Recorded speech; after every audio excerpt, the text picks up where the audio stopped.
Chapter 209 to 210. After a few moments where Ao could only helplessly stare at the ruler of his country choking on air, Mei again snapped her fingers, and the daimyo gasped for the much-needed oxygen while Rei started talking again in a calming tone. "I will make it easier for you. Here, a coupon for a 2-month-long stay in Uzushio's best hotel for you and your family. Just put the embargo on Kirigakure and go on a long vacation. By the time you return, the current problem will be dealt with, and the country should be peaceful again. It will be again in the most optimal state for leeches like you to exploit people. Ain't we simply the best for making life easier for you?" The daimyo gulped, knowing there is no help coming. After all, he saw Ringo manhandle even his strongest guards in 2 seconds, and they were all capable of fighting Jonins. He shakily reached towards the coupon and looked at it before his gaze turned back to Rei with an unreadable expression. "It says it will cost me 50 million Rio." He unsurely half-asked, half-stated, bewildered at the huge price. Such a sum could afford him 50 S-rank missions. "And you think saving your life would be for free?" Rei threw the daimyo an incredulous stare which instantly shut the man up. "Just put your most hated cousin, relative, or whatever in charge, while you go enjoy yourself. And I am sure Kirigakure would get you rid of him for free in a vain attempt to lift the embargo. You can consider that a bonus, pal." Rei dismissively waved his hand. As terrified as the daimyo was, he wasn't a new hand at these things. He often hired Kirigakure to do these kinds of persuasions for him when some business partner of his got too stubborn. It was simply the first time the daimyo was on the receiving end of these things, rather than doing the blackmailing. That's why the daimyo was aware that the man in front of him, Rei, as he called himself, was extremely generous with him. He still had no bone broken, and his fingers attached to his hands. More than those on the receiving end of his own ninja's threats could say. It didn't make the situation any less humiliating, but it was the truth. Rei was basically telling him to provoke Kirigakure, and then to scram, but at least he didn't choose pain as the persuasion tactic. The daimyo knew it could be infinitely worse. His shoulders sagged and decided to accept his fate. But he was still curious. "Why are you doing this?" the daimyo asked, a bit of his regal aura returning to him. Rei tilted his head, but after a while he decided to indulge the daimyo. "The second you put the embargo on Kirigakure, the 4th Mizukage will be forced to negotiate with you. But you will not be available, will you? You will be quite unreachable by any means behind the strong sealing barriers of Uzushio.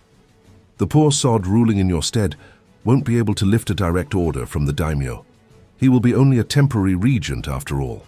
Alas, I have it on a good authority that Yagura will go bonkers and off the guy ruling in your stead anyway," Rei said, knowing that Obito didn't care for anything but causing as much mayhem in the land of water as possible. This was revenge for Rin, and if he could legally and justifiably make his puppet start an all-out war within the country, he would already do so. This way, Rei was simply speeding up the process. "Whereas we," Rei gestured at himself, Ringo and Mei, "will be hired for, say 50 million Rio by you," he pointed at the disbelieving daimyo, "to make sure your embargo won't be broken." "Wait, they want to get paid for protecting the embargo they are forcing me to sign off?"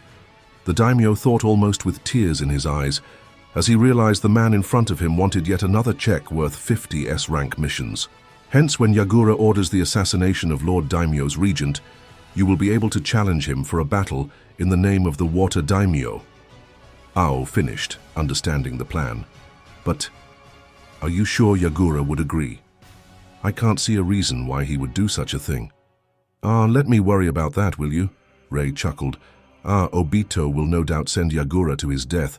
There is no way he wouldn't after this becomes a political problem where other nations, purely hypothetically, influenced by the Biribiri Company, start trying to intervene. If that happens, many things could go horribly wrong with his little plan of collecting the 9 bijou. Civil wars are fine, but he simply needs the status quo between the nations upheld while making sure the countries won't start allying themselves tightly with each other.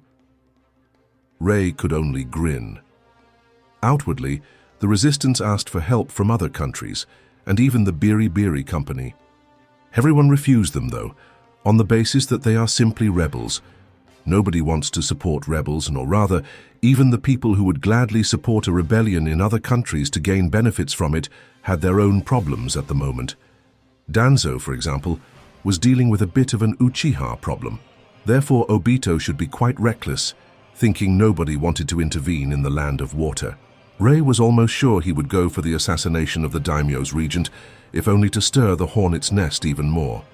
Rei was also certain Obito would curse the heavens once the Biribiri Company did a complete 180-degree reversal on their non-interference policy after that. Hence, Yagura would be sacrificed in order to calm things down. "I'm quite sure my plan will work," Rei started, "and even if it doesn't, there are still other ways how to get what I want. Don't worry. I will deliver this improved Kirigakura you so desire, Ao." He shrugged before looking towards the water daimyo. "As for you, as long as you are a good boy and don't obstruct the new Mizukage once the resistance takes over Kirigakure, you are free to continue living your luxurious life of debauchery," he said mockingly. "New Mizukage? So they already decided who will get the position," the daimyo muttered, before unsurely raising his eyes towards Rei. "And, may I ask who will be the new Mizukage?" Rei's grin only widened at the question that made sweat appear on Daimyo's forehead as a bad premonition appeared in his mind.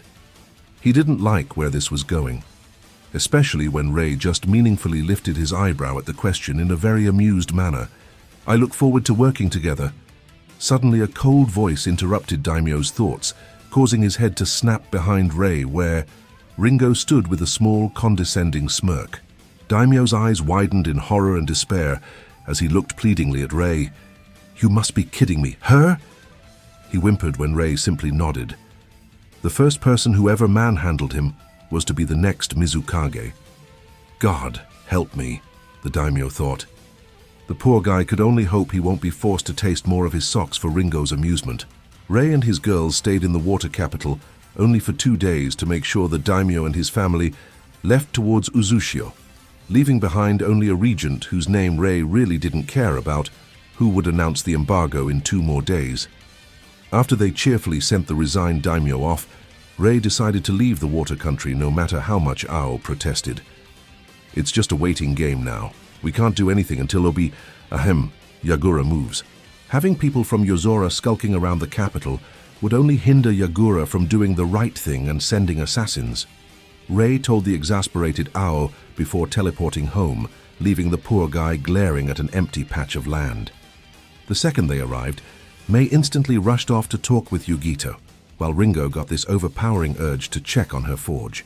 It certainly didn't have anything to do with the 3 very concentrated bursts of serious killing intents from Tsunade, Pakura, and Konan, focused on the 2 girls who spent months with Rei. Poor Rei gave the backs of his 2 runaway girls a slight glare. He couldn't simply run off to his office, not with the peeved looks the 3 girls in front of him were throwing him. "Damn, I knew telling them we are coming back was a bad idea," Rei thought in regret. Surprisingly enough, it was the ever-serious Pakura who angrily marched towards him, causing him to stand rooted in his place, deciding to take it like a man. She came close and stopped only a foot away from him, Rei already preparing himself for a verbal tirade, when suddenly Pakura's lips hungrily landed on his. Before he managed to shake off his shock, Pakura was already hanging on his body, her legs tightly locked behind him. At first he was bewildered, not expecting the most reserved of his girls to just jump him, but then he decided to not think about it and started kissing her back, his hands snaking around her waist, downwards towards her butt, lifting her a bit more. Seconds slowly ticked away as Rei and Pakura were immersed in their own little world. Finally, their lips separated and teary Pakura whispered, "I missed you. You could have at least visited more often." She lowered her blushing head, still possessively clinging to him. Unlike Konan and Tsunade, Pakura had her hands full with running his hidden village so many times he actually visited in the past month. She was too busy. Smiling, Rei put his forehead on hers, making her even more flustered.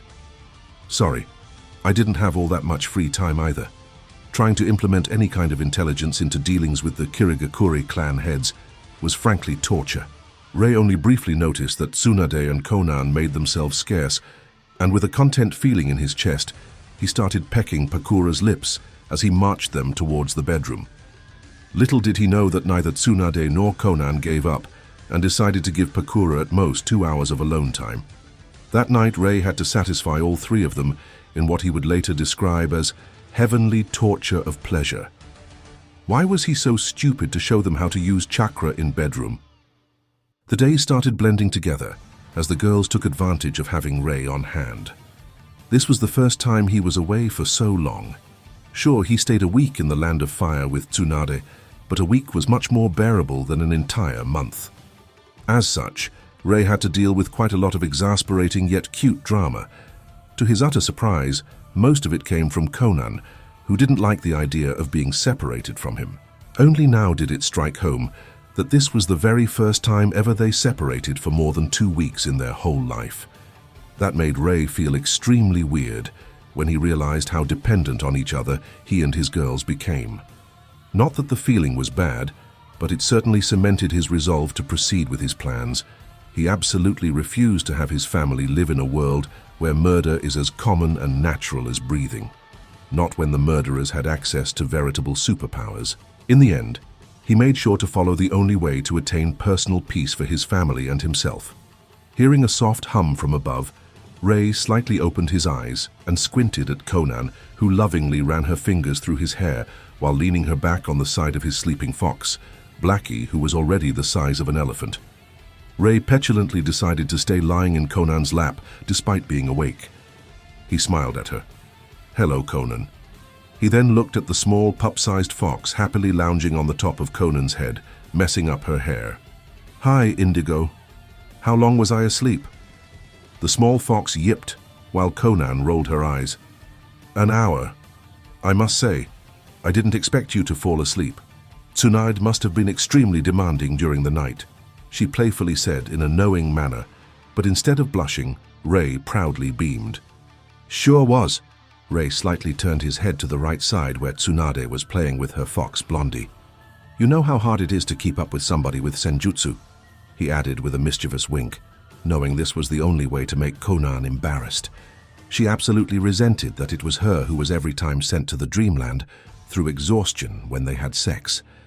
As for Rei, he loved it far too much, especially since his girls started developing more and more jutsu that could help them in that regard. Alas, a daily intake of nature energy still proved to be superior to whatever they cooked up. Hence, Rei had loads of fun, while his girls stayed determined to defeat his stamina. Only Tsunade could keep up with him in the bedroom, no matter how barely, which usually ended with their bed destroyed no matter how many strengthening runes Rei drew on it. Fortunately for him, Tsunade was craving more of an emotional satisfaction rather than a sexual one, so they usually stopped before the house could collapse. The foxes are growing quite fast. Noticing how flustered Konan became, Rei said to her in order to get her to think about something else than their sex life, "Indigo can already change her size at will," he praised, getting another proud yip from the fox on Conan's head. "Yes, she is very similar to her mistress," Konan proclaimed winningly before her proud smirk faltered. "Though, that might be because I actually spend my time training her. Tsunade tries, but Blondie always coaxes her to play rather than train while Pakura is stern, but she is far too busy to give Emerald enough training. God knows that both Auburn and Crimson missed May and Ringo this past month. Even Blackie missed you despite his grumpy self refusing to show it." A low grumble could be heard from the fox Connor was leaning on, but it was promptly ignored by them, earning them an annoyed huff. "Yeah, we will have to account for that the next time we have a mission like this. In the end, the foxes are our chakra-made biju and deem our bodies to be their natural home. It can't feel good to be outside, much less far away from us, for them," Rei stated, and immediately sensed Blackie relaxing a bit when he heard him. Rei smiled. He knew Blackie was considerate when he didn't instantly demand being in Rei's vicinity, like Auburn and Crimson did with May and Ringo. Blackie instead gave Rei space to first focus on his wives, who felt a bit left out after their first month-long separation. "If it were not for the nature chakra and the growth increase in your dimension, we would love having them inside of our bodies," Konan grumpily said, and Rei understood. It felt weird, seeing his chakra with sentience and outside of his body. Every second in Blackie's presence, Ray had this small, almost unnoticeable urge to let him in, and he had to prevent himself from doing so. It was an ever unsatisfiable itch that just refused to go away. Just a few more years, Ray tried to sound reassuring. Anyway, shall we check up on May? You know, to prevent her from finding a world-ending jutsu and then teaching it to Auburn. He joked, but was unable to muster a smile when the words left his lips. After all, May already had 1 or 2 planet-ending steam-based jutsus that could feed on nature energy after their initial casting.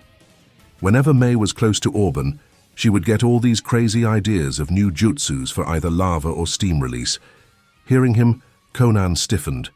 They left May and Auburn unattended for a whole hour. Now that you mention it,